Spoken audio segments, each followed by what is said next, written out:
Gilet Bulle Productions. Salut les riders. Alors aujourd'hui vidéo test produit, surtout test Biclou. Alors on m'a proposé de tester le Ado A20F XE. J'avais déjà testé le Ado A20F. Maintenant la différence qu'il y aura avec le XE, on va le voir directement en vidéo. Alors je vais pas te mentir hein, mais il a pas l'air trop mal. Alors déjà c'est un Biclou qui est homologué PTT parce qu'il fait 250 watts. Il a 7 vitesses, une batterie lithium 10 ampères 4. Alors ça c'est pas énorme mais on verra ce que ça donne en termes d'autonomie. Derrière Shimano, il parle de G-Drive Control System, le Front Fork Shock. Enfin voilà, hein, sur papier, ça arrache sa mère quelque chose de pépère. Hein. Tu te dis ouais, quelque chose de pépère. Mais est-ce que c'est la classe ou de la merdasse? Eh ben c'est ce qu'on va voir tout de suite en vidéo. Allez on y va, fire! C'est pas cher, mais c'est la classe ou de la merdasse. Bon voilà le carton quand tu le reçois. Je te jure le truc, il est énorme, mais surtout en poids, il fait à peu près 40 kg, 39 kg et des bananes. Et c'est livré par DPD. Alors par contre, carton nickel. Bizarre. Et à l'intérieur, voilà comment que c'est emballé. Alors là, t'as plein de mousse. Ça, c'est mieux que le polystyrène, ça t'évite d'en foutre partout. Bon, le truc, c'est que madame, elle veut récupérer le carton. Alors, je vais en chier comme un russe, mais je vais tout retourner pour pouvoir sortir directement le Biclou. Bon, ça nous fait un rude bordel, cette histoire-là. Hein. Bon, je range tout ça et on se retrouve après.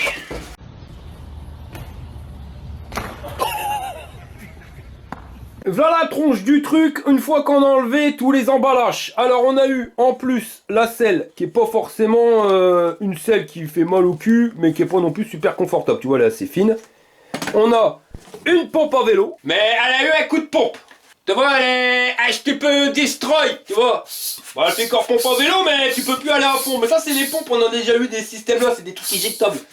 Enfin au moins t'as une pompe à vélo. On a une béquille et 2 cartons. Avec dedans un support de téléphone portable, des pédales, un jeu de caisse à outils, un cordon de chargeur, ça doit être le chargeur, et les notices. Et dans l'autre carton, qu'est-ce qu'on a? Oh, ben la carte du bras. Un porte-bagages mon copain. Ah ouais, ça c'est la classe. Mais de chez la classe. Attention, t'as un truc bien complet, ils en ont eu marre que je leur dise, bah il manque un porte-bagages. Non mais c'est vrai, sur le Biclou, regarde à l'arrière, tu vois bien qu'il manque un porte-bagages. Bah maintenant je pourrais plus le dire. On va commencer par claquer la selle. Bah non, elle est pas comme ça les connards. Voilà, ça c'est mieux. On va installer la béquille, voilà c'est fait. Maintenant on va en profiter pour mettre la pédale, alors fais gaffe, hein, ils ont mis un L. Faut pas te tromper, tu vois. R, c'est pas bon, ça va pas. Maintenant, il faut mettre avec le L. Et tu mets sur le L. Et puis tu tournes. Puis après, t'essairs. Ensuite, on va mettre la potence. Alors, t'enlèves la sécurité. Si t'y arrives, parce que le bordel, il est bien bloqué. Voilà. T'es dégoupé le système. Voilà, tu fais gaffe à tes doigts. Et puis voilà. T'as plus qu'à claquer le machin dans le bordel. Voilà, tu mets à peu près droit. Puis tu serres. Oh, puis tu prends le truc en pleine gueule. Aïe, bing. C'est vraiment une journée de merde. En plus, je me suis fait une écharpe de fou, mon copain. Tu peux faire ce que tu veux. Il y a des journées, quand ça va pas, ça va pas. Regarde, elle est belle. Hein. Tu veux. Bon, plus on s'en fout. Ah ça c'est la classe à l'américaine, mais alors quelque chose de pépère mon copain, ravise-moi ça le style. Alors par contre quand tu vas chez le coiffeur, je sais pas ce que tu demandes. Soit une coupe t'as l'air con, soit une coupe t'as vraiment, mais vraiment l'air con. Après on va mettre le guidon là, parce que comme tu peux le voir il est pas bien droit, hein, mais ça hop, tu cliques et tu claques et tu resserres. Tu peux aussi régler le guidon en hauteur, hein. J'aime bien quand le truc il est bien droit, bien haut surtout. C'est con tu vois, mais quand tu montes le guidon bien droit, et ben t'as ton dos bien droit.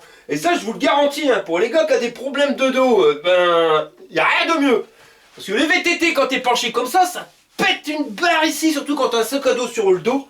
Là tu peux mettre 20 kg sur ton dos, t'auras même pas besoin parce qu'il y a un porte-bagages. Mais voilà le délire quoi, tu vois. Nickel, la casse à Paname. Attention, c'est l'histoire de Josiane, la femme de José, et le punching ball.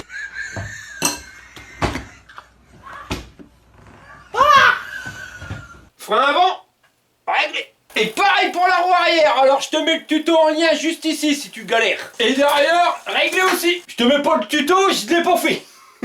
Bon bah le biclou il est monté, il me restera à mettre un coup de bombe d'huile directement sur la chaîne pour la protection, mais à part ça c'est fait. Donc on va passer aux accessoires, on va commencer par le support de téléphone portable. C'est un truc en plastoc, mais t'es bien content de l'avoir, surtout quand tu pars en voyage et que tu veux un GPS, tu vois, tu fous ton téléphone directement dessus, ça c'est pour éviter qu'il se renverse. Et le truc option plus, c'est le port USB. Ouais, au moins tu peux recharger ton téléphone. Et il y a une paire d'années, je t'aurais dit, ouais, c'est une pure connerie de mettre le support de téléphone portable sur son vélo. Mais je peux te garantir que si tu pars en balade, surtout avec les applications à la con aussi qui te permettent de faire des tours, bah c'est cool parce que ça te permet de voir déjà où tu passes dans des endroits que t'es jamais passé. Et puis bah avec ton téléphone, c'est pratique plutôt que de le sortir à chaque fois. Enfin voilà. Le petit délire, c'est que c'est pas étanche. S'il pleut, t'es chill. Alors s'il pleut, reste à ta maison, quoi. Voilà. Bon, bah, on va passer au montage du porte-bagages.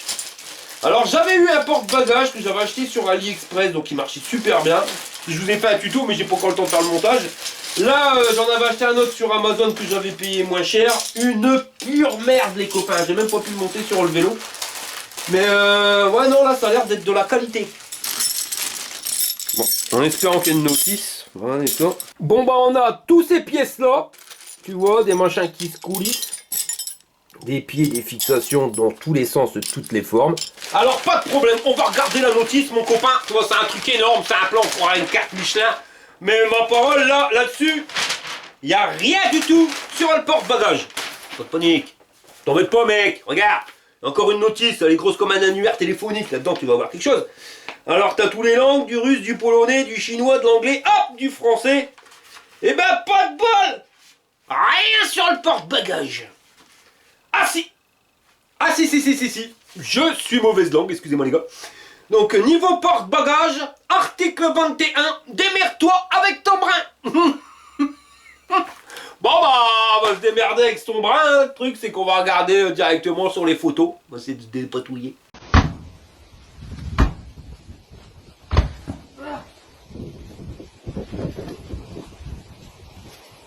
Ça donne un truc comme ça, mon copain. Bon, j'essaie de me dépatouiller un petit peu, puis je te montre après. Bon, alors, ça te donne un truc comme ça. Alors, faut faire gaffe, parce que les barres, elles ont des sens. Tu vois, là, celle-ci, c'est soudé, mais tu vois, à l'extérieur. Donc, faut bien mettre comme il faut, sinon tes pattes, elles sont tordues. Là, c'est grosso merdo droit. Donc, tu vois, ça va pouvoir te permettre d'avoir un certain angle de réglage. Et ça va venir se mettre là, ici, comme ça. Et pour pouvoir venir le fixer ici, directement... Eh ben, on va se servir de ça. Mais ça, c'est un système universel. Hein. C'est pour ça, faut comprendre. Hein. Tu vois, ça va pas s'adapter sur le bras. On va récupérer juste la tige. Et pour venir le fixer ici, il va falloir servir d'un autre truc. Hein. Donc, les tiges qui sont là. Et un petit équerre. L'équerre, on va la serrer comme un goré. Hein. De toute façon, il n'y a pas de réglage faisable. Une fois que tu l'as centré, on est bien. Alors par contre, autre problème, parce que la vis qui est dessus, tu vois, elle a une certaine taille, mais c'est pas du tout la même taille que la vis qui était fournie avec. Quand tu regardes bien, voilà, le trou il est trop petit.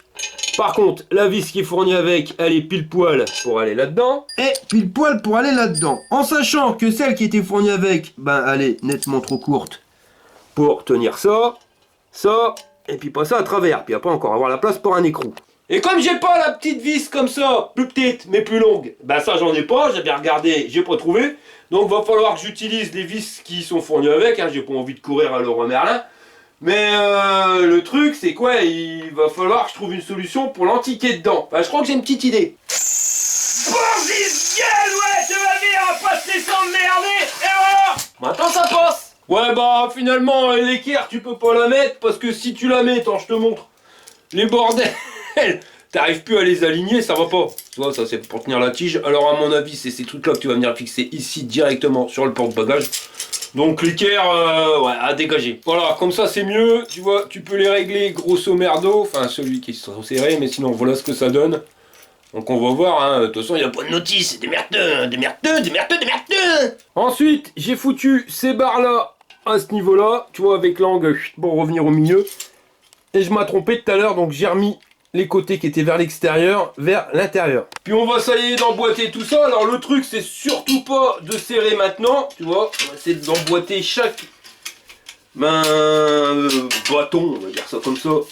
Bon bah voilà, là c'est monté. Alors je vais pas vous mentir, j'en ai chié comme un russe.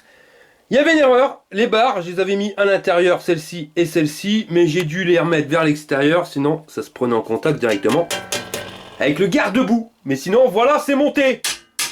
Ça a l'air costaud. Bon, on va regarder si ça supporte 96 kilos. Bon, il y a tout doux, hein, tu vois, comment j'ai confiance. 96 kilos, les mecs. Allez, je lâche les mains. 96 kilos sur le porte-bagages et ça bouge pas. Alors, je n'ai chez comme un russe, mais ça a l'air costaud.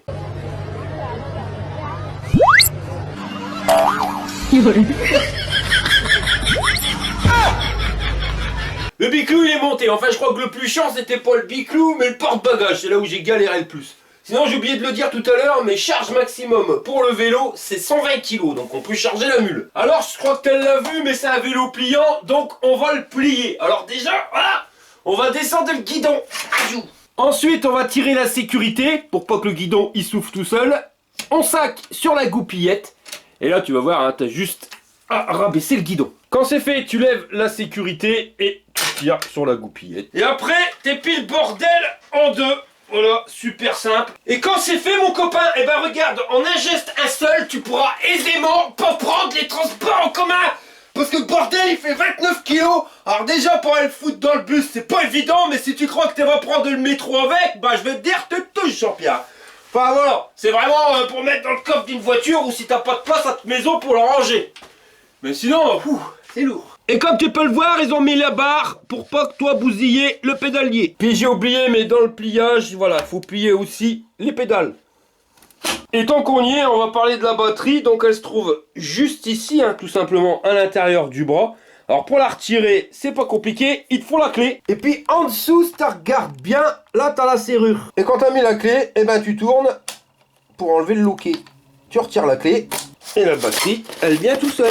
Et on est sur une batterie 36 volts 10 ampères 4, soit 374,4 Wh. Et comme on a un chargeur de 2 ampères, bah ça fait un peu plus de 5 heures de charge, hein, entre 5h30 et 6 heures pour le rechargement complet. On remet la batterie. J'ai plus qu'à replier le vélo, alors fais gaffe de pas te prendre les doigts là-dedans, j'ai eu le tour l'autre jour, je te jure, ça douille. Et je viens de voir un truc là pour l'alignement de la fourche avec le guidon, il serait temps de nous le montrer. Voilà, donc là sur le cadre, tu as une ligne rouge et tu dois bien aligner, donc tu mets ta roue droite et tu dois bien aligner avec la ligne rouge qui se trouve ici. Le problème c'est que pour bien aligner, tu vois, c'est un peu loin quoi. Et au niveau du chargeur, taille moyenne, hein, on a 1 mètre du vélo au chargeur et du chargeur à la prise, t'as 1,20 m. On va faire le tour du biclou et après on ira le tester. On a une selle qui remonte un peu, il faudra que je la redresse un petit peu tout à l'heure. Pas super rembourrée, bon on a plus fin, on a des trucs qui font plus mal au cul que ça. Mais bon, c'est pas dans la meilleure des selles, mais c'est pas la pire non plus. En dessous, ils nous ont mis une lumière, alors ça c'est pratique, tu tires. Et t'as un petit pitonio en dessous. Enfin voilà. Là au moins on a la lumière. Je sais pas si tu l'avais vu, mais on a un porte-bagages. Un peu galère à monter, mais une fois que tu l'as, t'es bien content. Du garde-boue en métal, les trucs qui berloquent pas avec les renforts sur le côté, ben, pour pas que ça berloque. Avec une fixation ici et une fixation là. Et les garde-boue, ils sont bien bas. Même ici, ça t'évite de foutre du brin partout. Au niveau des jantes, eh ben on est sur des jantes 20 pouces à bâton avec les pneus Shaoyang. Alors pour moi, c'est les meilleurs. En taille 20 pouces par 4 de large. Le dessin des pneus, c'est les dessins classiques des Shaoyang. Tu vois, avec des beaux crampons, histoire de bien pouvoir aller dans le brin. On est sur un moteur à l'arrière avec un moteur de 36 volts sur 250 watts. Alors là, ça me fait peur, mais qu'à moitié. Pourquoi? Parce que 250 watts pour un biclou, un fat bike avec des pneus en 4 de large. Qui fait 29 kg plus le poids du pilote, clairement 250 watts ça va se traîner. Le truc c'est que, est-ce que c'est une technique à la chinoise, histoire que le vélo il soit homologué, hein, et que c'est marqué 250 watts, mais que c'est pas vrai, que c'est un moteur plus puissant? Ça on le verra directement dans les tests. On est sur une cassette Shimano SIS 7 vitesses, avec les dents qui sont pas pareilles pour que ça passe mieux. Au niveau du dérailleur, pareil, on est sur un dérailleur Shimano. Au niveau du pédalier, on est sur un plateau de 48 dents, avec des manivelles qui sont quand même assez grandes, bien costauds. Tu vois, c'est du métal, mais le machin bien épais. Et des pédales en plastoc, alors avec les crampons. Pédales pliantes, hein, je vous l'ai montré tout à l'heure. On est sur un cadre monobras, hein, donc t'as qu'un bras ici, tu vois, il manque un truc là. En plus, on a des grosses soudures de malade, comme tu peux le voir. Autant là, ici nous ont claqué un renfort. Là au niveau de la charnière c'est pareil, c'est blindé. Un renfort ici aussi. Grosse soudure là. Et à l'avant c'est la même chose, des grosses soudures de malade. Donc normalement ça bouge pas. À l'avant on a du garde-boue en métal. Pareil avec les renforts. Donc le truc tu vois quand tu tapes dessus ça fait pas gring. Donc tu sais que ça va pas berloquer. Et j'aime bien, c'est parce qu'ils sont quand même descendus bien bas, ce qui permet d'éviter de projeter directement sur tes godasses. Parce que moi j'avais un vélo, il était coupé là, je te jure, t'envoyais du brin, mais partout, c'était complètement débile. Là, il est bien taillé. On a une ampoule LED avec un catadiop ici. Alors ces ampoules LED là, c'est les meilleures. Pourquoi? Parce qu'avec une seule ampoule, tu fais un jet bien droit devant. Et ça là, c'est ce qui va te permettre de faire un éclairage juste sur l'avant de ta roue, comme ça tu vois la zone sur laquelle tu roules. Mais enfin, je vous ferai voir tout à l'heure. Jante 20 pouces à l'avant, mais t'aurais mis des plus grandes ou des plus petites, t'aurais eu l'air d'un con, ça aurait été dépareillé. Là on a un catadiop, les pneus Shaoyang, c'est la même chose. Et on est sur une fourche à suspension qui n'est pas réglable. Par contre, je vais faire mon difficile, mais je trouve que la fourche, elle est quand même assez fine. Alors ça, je peux me tromper, hein, seul le test le dira, mais en général, quand c'est fin, quand tu tournes le guidon, il y a un temps de latence qui se passe entre le moment où tu tournes le guidon et le moment où la roue elle suit. Et même s'il y a des imperfections dans la route, tu vois, si jamais t'as un trou, une petite légère bosse, enfin une ondulation, ton pneu il a tendance à chasser, mais toi comme tu tiens bien le guidon, bah ça bouge pas et t'as ton truc qui tourne tout seul. Ça fut le problème, je vous l'ai déjà expliqué, mais j'avais accusé à un moment les pneus CST, mais non pas du tout. C'était les fourches qui guidonnaient et je crains que ça craigne du boudin. Mais ça on verra pendant le test, en voyant foutre plein la tronche, au moins ça sera fixé. En tout cas pour revenir sur la fourche, pas réglable, pas bloquable, ça c'est pas forcément le top. De l'autre côté du biclou ça donne ça. Alors ils nous ont rajouté, mais ça tu l'as vu, la béquille. On a des freins à disque, alors on est sur un diamètre de 160, hein, c'est marqué dessus comme sur le port-salut. Et au niveau des étriers, c'est pareil, c'est marqué dessus comme sur le port-salut, c'est des gens sais rien. Donc t'as bien pu voir, c'est des mécaniques, hein, ils sont avec un câble, mais ils sont différents des autres mécaniques. Parce que regarde, le câble, il va entraîner un espèce de U, mais ce qui fait que ça fait comme les freins hydrauliques, c'est les deux plaquettes qui bougent. Ça c'est pas mal, hein, parce que contrairement aux autres qu'on a testés avant d'étrier de frein à câble, t'as qu'une plaquette qui bouge. Et après ça bouge légèrement le disque et ça vient le mettre en contact sur l'autre plaquette. Sur les systèmes hydrauliques que j'ai testés, c'est les deux plaquettes qui viennent se refermer sur le disque. Et alors est-ce que c'est hydraulique ou est-ce que c'est le système qui fait que les deux plaquettes viennent se refermer sur le disque? Mais ce système là freine mieux. Alors on le verra directement quand on fera le test de freinage. Mais normalement ça devrait aller mieux. Sur le pédalier, on a ici le capteur, hein, pour voir que tu tournes les pédales. Là, si on arrive sur le châssis, je me rappelle plus, mais le cadre, il est en alu. Et là, on a un petit bitonio pour faire que ça soit étanche et que tu n'as pas le brin qui rentre dedans. Voilà. Je trouve qu'il est plus pratique que sur Ingwe, parce que sur Ingwe, tu as une biloute qui doit rentrer dans la batterie. Et c'est la merde à rentrer, des fois, là, ça rentre tout seul. À l'avant, on a les freins à disque aussi, donc toujours en diamètre 160, avec la même marque d'étrier, c'est-à-dire les j'en sais rien. Et pour les activer, eh ben, on a des grosses poignées où tu peux mettre ta main complète. Poignée en silicone ou une espèce de caoutchouc synthétique, avec le truc pour pas que ton poignet il se casse. Là un petit klaxon, le display on verra après. Là l'avantage c'est que tu as un port USB pour recharger ton téléphone, le support de téléphone qu'on a vu tout à l'heure, la magnifique sonnette. Pour changer les vitesses, moi le système que je préfère, celui-ci, hein, voilà, t'appuies ou tu pousses. L'avantage, c'est que tu peux garder ta main bien fixe ici sur le vélo, t'es pas gêné par les manettes qui sont en dessous. Pour allumer, t'appuies ici. Alors, je vous ai dit une connerie tout à l'heure. Je vous ai dit ça, c'est le klaxon, faux. C'est la lumière. Donc, sinon, le display, une fois allumé, t'as ça. Vitesse réelle, le niveau d'assistance. Là, il est réglé en 3 niveaux, mais on peut le changer. Là, au dos, c'est la vitesse, enfin, du moins, la distance parcourue totale. T'appuies sur le bouton marche arrêt, un court instant, trip, c'est le compteur journalier. Là, le volume de la batterie, je l'ai chargé à fond. Le temps, depuis le temps que c'est allumé ton vélo. Et on revient sur la distance totale. Par contre, si tu veux changer le niveau d'assistance et mettre 5 niveaux ou 9 niveaux, t'appuies sur plus et moins, j'ai du mal. Là, tu arrives sur P01, tu changes. P02, ça c'est pour kilomètres ou miles, ouais c'est ça. Le P01, c'était le contraste, hein. Là, c'est la tension de la batterie, donc tout ça, tu cafouilles pas. Ce qu'il faut aller, c'est sur P5. Voilà, si tu mets sur 1 de mémoire, tu auras 5 niveaux d'assistance. Alors, on va laisser, t'attends quelques secondes. Quoique, on va aller jusqu'à 8. 8, c'est vitesse maximum. Toi, là, on est sur 25. Si tu veux mettre plus, tu peux mettre plus. Mais bon, pour être homologué, il faut rester à 25. On va appuyer sur plus et moins. On quitte le programme. Et là, on est sur 5 niveaux d'assistance. Je pense que je vais vous faire un tuto bien spécifique sur ce display-là. Comme ça, au moins, bon, bah, on pourra parler, rentrer dans les détails. On va pas allonger la vidéo pour rien. Et c'est pareil, je pense que chaque display différent, je ferai un tuto bien spécifique. Comme ça, au moins, on pourra rentrer plus dans les détails. Bon, la batterie est chargée. Le biclou, il est monté. Le porte-bagages, il est là. Il n'y a plus qu'à tester. T'as branché tous les câbles, là, Monique? Oh oui, mon Jean-Claude. Alors accroche-toi à te marronne, je vais appuyer sur le pitonio. C'est l'heure du test. Donc nous voilà partis pour le test de cette Ado A20F XE. Tour, regarde, un Terry encore. Donc tour qu'on va appeler le tour du bassin minier. Alors je te l'ai fait l'autre jour, le problème c'est que ça n'a pas duré longtemps, le vélo il a crevé, enfin j'ai eu la misère. Enfin c'était pas que celui-là, hein, c'était avec un autre. Donc bah, je vais te la refaire aujourd'hui. Donc voilà, là tu as un des Terry. Là-bas t'en as encore un peu plus au loin qui est en train de se faire raboter. Donc je le répète, hein, les Terry, ici on est le bassin minier. Donc il y a des mines, les mines c'est quoi? C'est des trous qu'on fait, des galeries qu'on a fait dans la terre. Et quand on fait des galeries dans la terre comme une top, et ben il faut bien que tu ressortes le surplus. Et le surplus, le voilà, on en fait des monts, des montagnes. C'est comme à Volvic, hein, en Auvergne, vous avez vos volcans. Et nous, on a nos montagnes à nous, les Terry, que voici, que voilà. Donc voilà, c'était juste pour la minute culturelle, la minute intelligente de Arnaud, à mi-temps intelligent. Donc nous voilà sur notre Ado A20F et il va me faire mentir.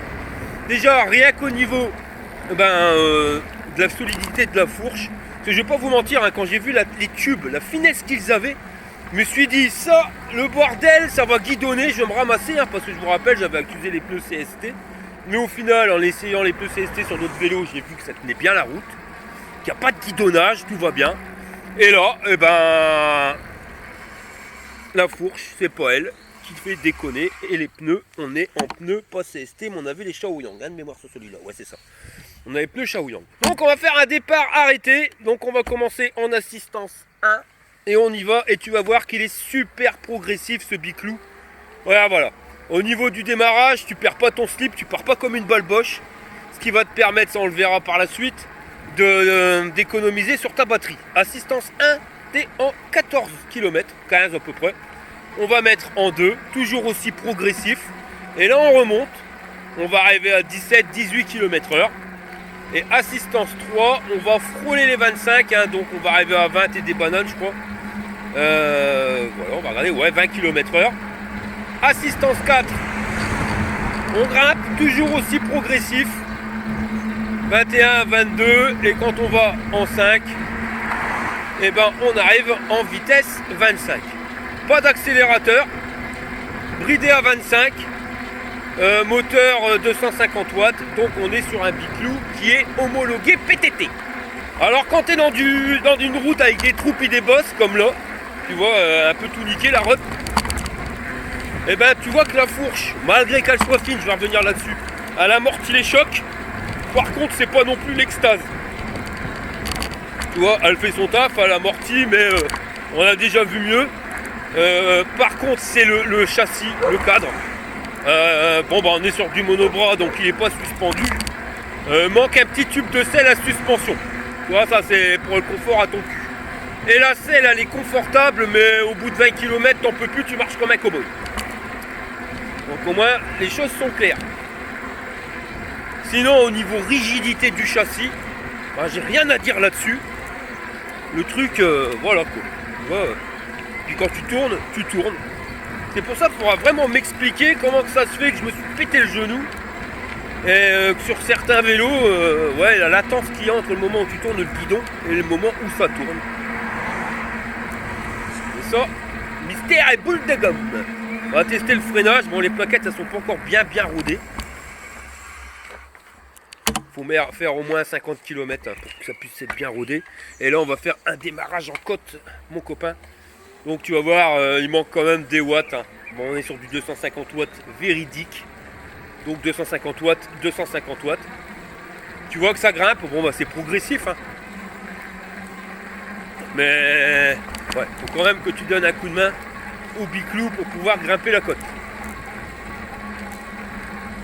Et malgré que ça soit progressif, la batterie elle est peut-être limite un petit peu trop courte. Elle n'est pas assez puissante en termes de capacité.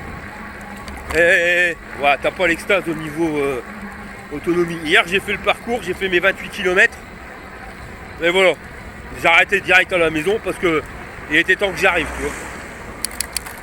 Au niveau des vitesses, cette vitesse. Alors par contre le pédalier, en vitesse 25 km/h il est bien adapté. Tu vois là j'ai mis vitesse 1.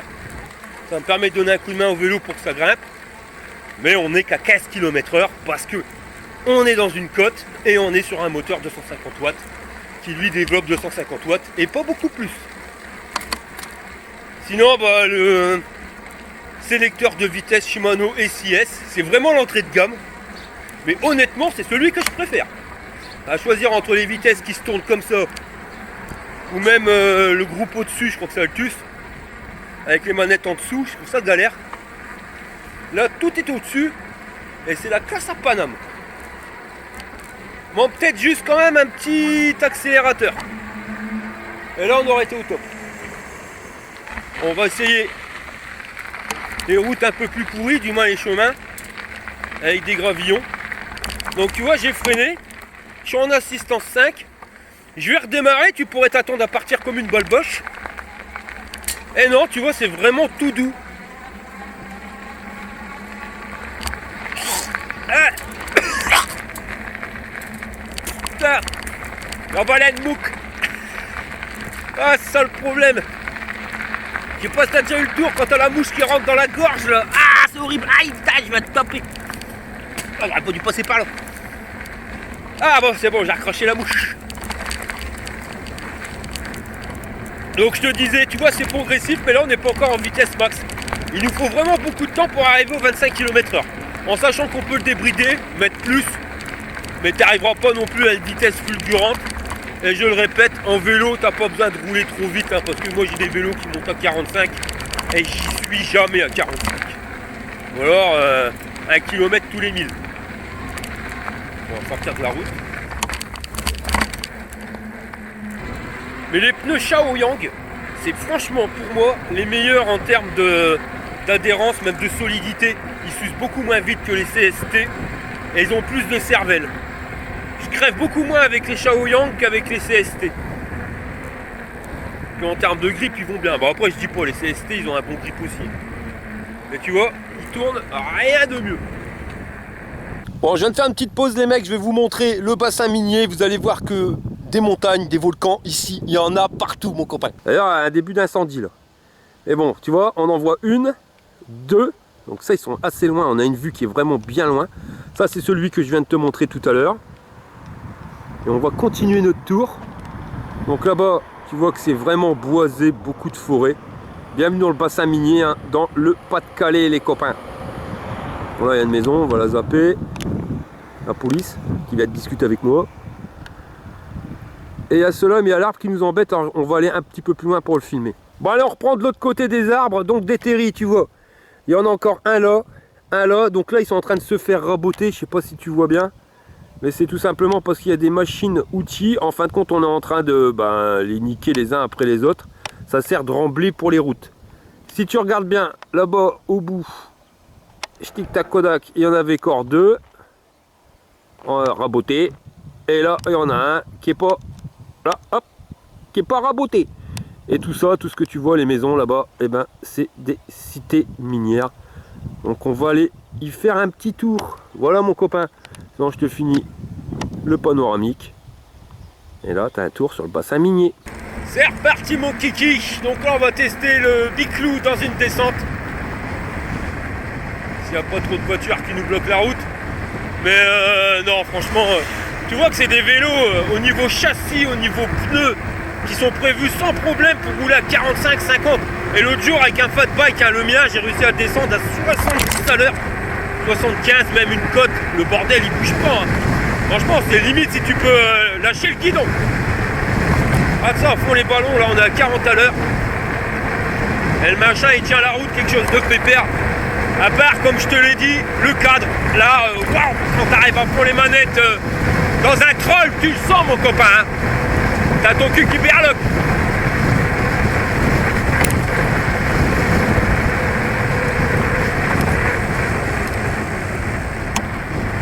Donc là on va essayer les freins. Et dans une côte comme ça, il n'y a rien de tel pour roder les plaquettes. Ouais, là je suis à fond, il va falloir que j'aille faire un petit réglage vite fait. On va passer, il y a un parc juste à côté. On va faire un petit détour, je vais m'arrêter pour régler les plaquettes. Enfin pas les régler, mais réajuster le freinage quoi. Et au niveau du pédalier, ouais, par rapport aux vitesses, je l'ai pas dit, mais quand vous êtes à 25 à l'heure, comme là tu vois, le pédalier est nickel, t'es pas obligé de pédaler comme un gros gouré, pile poil. Par contre quand t'es à 45 tu pédales dans la choucroute, alors vous pouvez le débrider, mais si vous voulez être cohérent avec le pédalier, débridez-le au max à 30 km/h. Ça sert à rien de le débrider plus parce que sinon tu vas pédaler dans la choucroute. Ou alors ben, c'est le moteur qui va être entraîné complètement ton vélo, et dans ce cas là ben, malheureusement tu vas bouffer en batterie quelque chose de pépère. Bon allez, je me refais vite fait les freins et on reprend tout de suite après.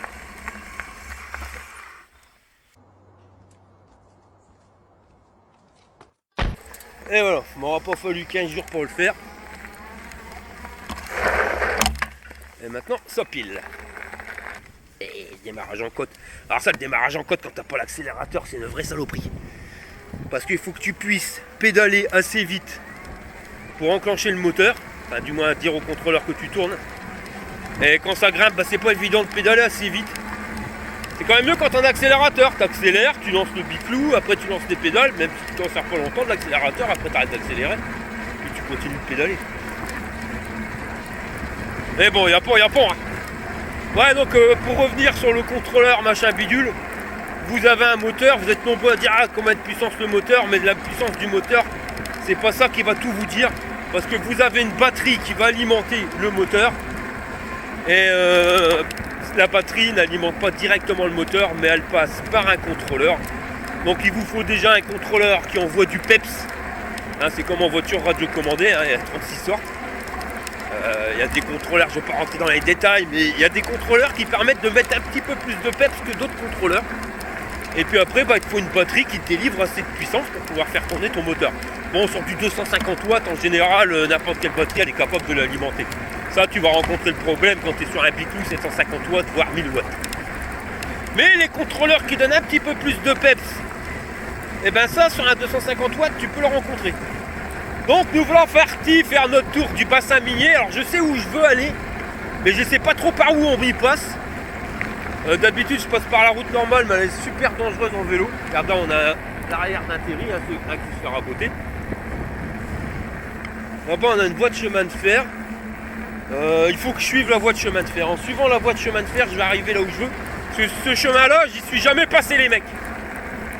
Voilà. Mais on est quand même mieux quand il n'y a pas de voiture. Et là j'ai fait 8 km 2 et j'ai déjà mal au cul. J'ai l'impression d'avoir un string en bois. Ça c'est chiant. Sinon au niveau option, le vélo rien à dire. Bon, j'ai dégagé le support téléphone portable parce que j'avais pas la place pour pouvoir mettre mon support de micro. Mais t'as le support téléphone portable, t'as le port USB pour pouvoir recharger ton téléphone. Donc c'est pratique un support téléphone portable, surtout quand tu mets une application genre Google et tout. Enfin Google pour le vélo c'est pas évident. Je trouve même que c'est nul. Moi j'utilise Naviki, on a peut-être d'autres d'ailleurs. Si vous avez des applications qui fonctionnent très très bien pour les vélos, n'hésitez pas à m'envoyer un mail pour me le dire ou mettre directement en commentaire. Les applications de vélo, je trouve ça génial. Ah bah c'est bon, je connais. D'habitude je passe par là.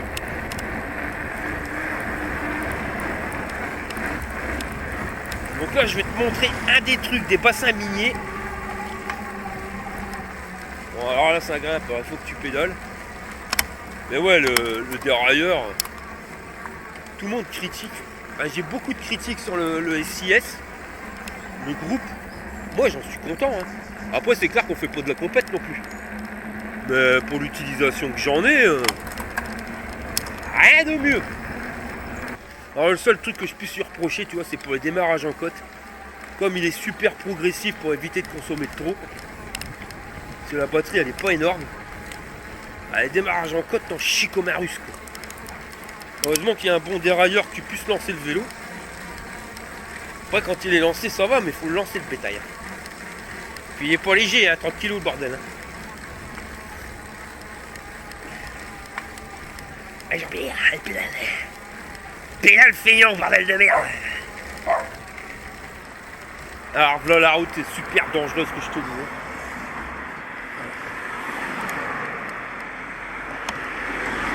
L'accélérateur ça manque sa merde.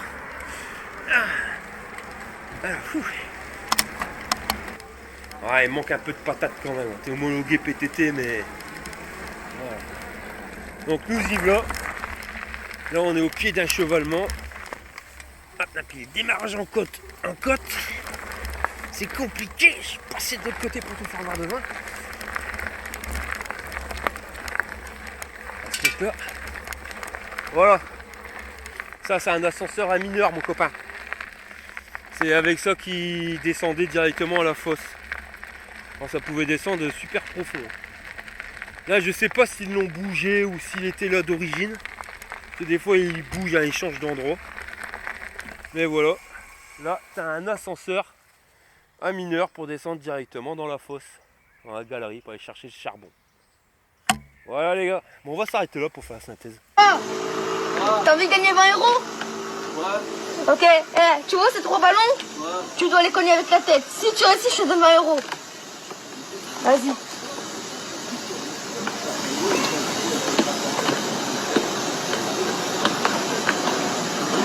Oh, un petit bébé. Putain, tu vas voir, Ahmed. Bon bah nous voilà pour la synthèse de ce Biclou, hein, donc le Ado A20F XE. Alors de mémoire, hein, ce qui va changer avec le Ado A20F, on a le porte-bagages et les garde-boue. Mais bon, je peux dire une connerie. Alors qu'est-ce que j'en pense de ce vélo là? Bah c'est un fat bike, donc c'est les vélos que je préfère. Il est quand même pas mal équipé, t'as le garde-boue, t'as le porte-bagages, tout ça c'est des options qui sont pas mal. T'as le port USB, t'es super content de l'avoir le port USB, surtout quand tu fais des longs trajets. Et que ton téléphone il n'est pas super chargé, tu vois, t'es bien content de l'avoir. Pareil pour le support de téléphone portable, bon c'est pas du luxe, c'est un truc en plastique, faudrait pas tomber parce qu'à mon avis tu l'exploses. Mais t'es content quand tu l'as. Les petits défauts que j'aurais à lui reprocher, ça sera au niveau de la batterie. Où ouais tu fais tes 30 km et bah ta batterie elle va s'arrêter là, tu vois, pas non plus une super grosse autonomie. Le display qui va pas te donner les indications en temps réel au niveau de la consommation, ça devient difficile mais je trouve ça super. C'est pareil au niveau de la, comment dire, le compteur journalier qui s'éteint, qui se remet à zéro à chaque fois que tu éteins ton vélo, ça je trouve ça un peu dommage. Sinon, ben, en termes de fourche, comme je vous l'ai dit, je la trouve super fine, je croyais que j'allais guidonner, bah ça il va falloir que je trouve où était le problème sur le Biclou, pourquoi j'ai failli, enfin je me suis pété le genou, et pourquoi sur le Fido M1 Pro j'ai pas pu faire le test parce que le bordel il guidonnait trop. J'avais dit que c'était la fourche, mais la fourche elle est aussi fine que sur le Fido. Et non, elle est super rigide, tout va bien, il n'y a pas de problème avec. Là, je gratte ma tête, hein, va falloir que j'arrête de gratter ma tête, sinon je vais perdre tous mes cheveux. Mais sinon, ouais, au niveau de la fourche, rien à dire, à part qu'elle aurait pu être un petit peu plus souple, ça aurait pas été un luxe. Manque quand même une suspension à l'arrière, alors soit au niveau du cadre, mais sur un monobras, c'est pas évident. Plus sur le tube de selle, en plus le tube de selle, j'ai pas resserré la vis. Alors, tu vois, elle remonte un peu, là, je commence à avoir le string qui rentre dans le cul. Et c'est pas forcément évident. Sinon, au niveau de robustesse du vélo, j'ai rien à dire. Tu vois, hein, c'est de toute façon le cadre, hein, hormis le monobras, mais cette partie-là, bah, ça ressemble à tous les fat bikes avec batterie intégrée. J'ai rien à dire sur la robustesse. Tu sens que le machin il est bien rigide. Quand tu tournes, ça tourne. T'as pas une latence. Tu sens qu'il n'y a pas de torsion. Voilà, là-dessus, rien à dire. Donc je dirais au niveau robustesse, ouais, même sur le porte-bagages, tu vois, super costaud, même si on est galère assez à le monter. Donc je vais lui mettre 8 burnes sur 10. Au niveau confort, ben c'est pareil, on va mettre la même note, on va rester sur du 8 burnes sur 10. Manque quand même une suspension à l'arrière comme je viens de le dire. Mais il va se rattraper avec les équipements qui sont dessus. Tu as même la lumière, bon la lumière qui ne s'allume pas en même temps que tu allumes la lumière avant. Tu es obligé de mettre un petit pitonio, enfin d'appuyer dessus, tu as des piles. Ça c'est vrai, la pile ça peut paraître débile, mais quand tu n'as plus de pile, bah tu n'as plus de pile. C'est quand même un peu mieux quand c'est branché directement. sur la batterie de ton vélo, enfin du moins sur le display, mais c'est mieux que de ne pas en avoir du tout, même si ça vaut 2 balles à Action. Donc ouais, au niveau confort, on va lui mettre 8 Burns sur 10. Au niveau puissance du moteur, bah là ouais, on est sur un 250 watts. C'est vrai qu'il y a des moments quand ça grimpe, quand tu es lancé, ça va, il n'y a pas de problème, toi ton vélo il passe bien. Le souci c'est que quand tu dois faire un démarrage en côte, là t'en chies comme un russe. Pourquoi? Parce qu'ils ont fait un truc pour que ça soit progressif. Pour contrer le peu de puissance qu'il y a au niveau de la batterie. Donc bah ouais, c'est trop progressif au démarrage. Donc au démarrage, ben, tu galères ta mère à lancer le bordel. Quand il est lancé, il va aller grimper assez facilement. Donc il aurait pu avoir 4 burns sur 10, mais justement pour le problème au démarrage, ben, je lui mettrai que 3 burns sur 10 pour un moteur de 250 watts. Et au niveau autonomie, bah, tu comptes 30 km, peut-être un petit peu plus. Parce que quand j'ai rallumé le vélo hier matin, parce que les tests ils sont faits sur plusieurs jours, mais quand je fais un montage de vidéo, je recharge la batterie et je teste le vélo directement sur le parcours que je fais d'habitude, avec les côtes machin bidule sur un 28 km. Quand je suis rentré, il était à un bâton de batterie. Quand je l'ai rallumé le lendemain matin pour le mettre en charge, parce que je mets jamais mes vélos en charge la nuit, surtout ne le faites pas. Il faut quand même être là un minimum pour surveiller, parce que ça peut partir en cacahuète, quelque chose de pépère. Et on était remonté à 3 bâtons. Donc je dirais, ouais, peut-être que tu vas faire les 35 km d'autonomie. Là, on en a fait une vingtaine, ouais, c'est ça, 22. On a fait 22 km et je suis encore à 3 bâtons sur 5. En sachant que les tests d'autonomie que je vous donne, c'est des tests qui sont faits au début avec une batterie qui est neuve et qu'elle va prendre son autonomie finale qu'au bout de 5 rechargements, déchargements, en évitant complètement de la décharger à fond au début. Même par la suite, si tu peux éviter de la décharger à fond, c'est formidable. Mais voilà, donc tu la recharges assez rapidement et tu fais une décharge complète. Enfin voilà, et tu verras que ton autonomie va aller en s'améliorant. Donc je dirais, ouais, en autonomie, on devrait être aux alentours des 35. Donc ouais, j'ai failli me casser la margoulette. On avait dit tu fais 7 km à un burns, donc 35, on va lui mettre 5 burns sur 10 au niveau autonomie. Et au niveau rapport qualité-prix, ben là tu vois, je trouve qu'il est quand même assez cher pour un vélo qui a une fourche assez fine. Hein, on ne sait pas ce que ça va donner dans le temps. Et puis le confort, hein, à l'arrière, tu vois pas de suspension sur le cadre ou sur le tube de selle. Même s'il est quand même bien équipé, hein, j'ai rien à dire là-dessus. Mais ouais, je dirais qu'en rapport qualité-prix, tu vois, je vais lui mettre 5 burns sur 10, mon copain. Voilà les gars, bah écoutez, on arrive à la fin de cette vidéo. Je vous remercie d'avoir regardé jusqu'au bout. Si tu es intéressé par ce biclou, je te mets le lien directement avec le code promo en bas dans le descriptif de la vidéo. Et puis moi je vais retourner tranquillou bilou à ma maison, hein. Il me reste quoi, une petite dizaine de kilomètres. Donc bah, si on se voit pas d'ici là, c'est que j'aurais pu faire mes 22, putain 32 km sans problème. Sinon bah, je reprends et puis je te dirai, toi c'est du bras, je suis tombé en panne de batterie. Voilà les gars, bah écoutez, je vous remercie et je vous dis à la prochaine pour une prochaine vidéo. Allez, on y va. Fire! Bon, avant de terminer la vidéo, je tiens quand même à faire un point bien plus précis. On va regarder au niveau du tarif, il est quand même à 1469 balles. Bon, attention, hein. Reste accroché, reste comme t'es, mets tes bretelles à ton calbut. Parce que si tu fais ajouter au panier, eh ben, j'ai réussi. Ah merde, j'en ai acheté 2. Mais quand tu regardes bien, je t'ai trouvé un code de réduction. D'où que c'est tiquilé. On va se mettre là. Je clique là. Bah alors, elle est où le bordel? On va faire acheter maintenant. C'est plus simple, sinon ça fout le brin. Alors ici, code de réduction, tu mets MOB 50. Tu soumets et tu vas passer de 1469 à 1419 euros. C'est-à-dire que tu te fais 50 euros de réduction. Mais je tiens à être clair. Pour ce prix-là, là vous êtes à 10 balles juste en dessous du Engwe Engine Pro. Et vous êtes à bientôt 100 balles du Engine X. Alors si vous prenez ce vélo parce qu'il est homologué PTT, 250 watts, pas d'accélérateur, 25 km/h, je trouve que ça fait quand même cher pour un cadre qui n'est pas suspendu. Certes, il est bien équipé. Mais voilà, ça reste quand même 1400 balles. Si tu as peur de des assurances ou quoi que ce soit, parce que tu veux un vélo homologué, il y a le Engwe Engine X pour moins cher que ça. Bon, certes, il fait 750 watts, hein, mais c'est marqué 250 watts. T'es pas censé le savoir qu'il fait que 750 watts. Et puis si tu en as rien à foutre, pour 10 balles de plus, t'as le Engine Pro. Non, ça n'a rien à voir en termes de vitesse, de confort, le cadre il est suspendu. Enfin, c'est mon avis personnel, mais si t'as 1420 balles à mettre dans un biclou, Regarde la vidéo sur le Engine X, tu verras, il y a peut-être mieux à trouver. Voilà les gars, allez on arrive à la fin de cette vidéo et je te dis à la prochaine pour une prochaine vidéo. Allez, un crochet man, bordel de merde. Fire!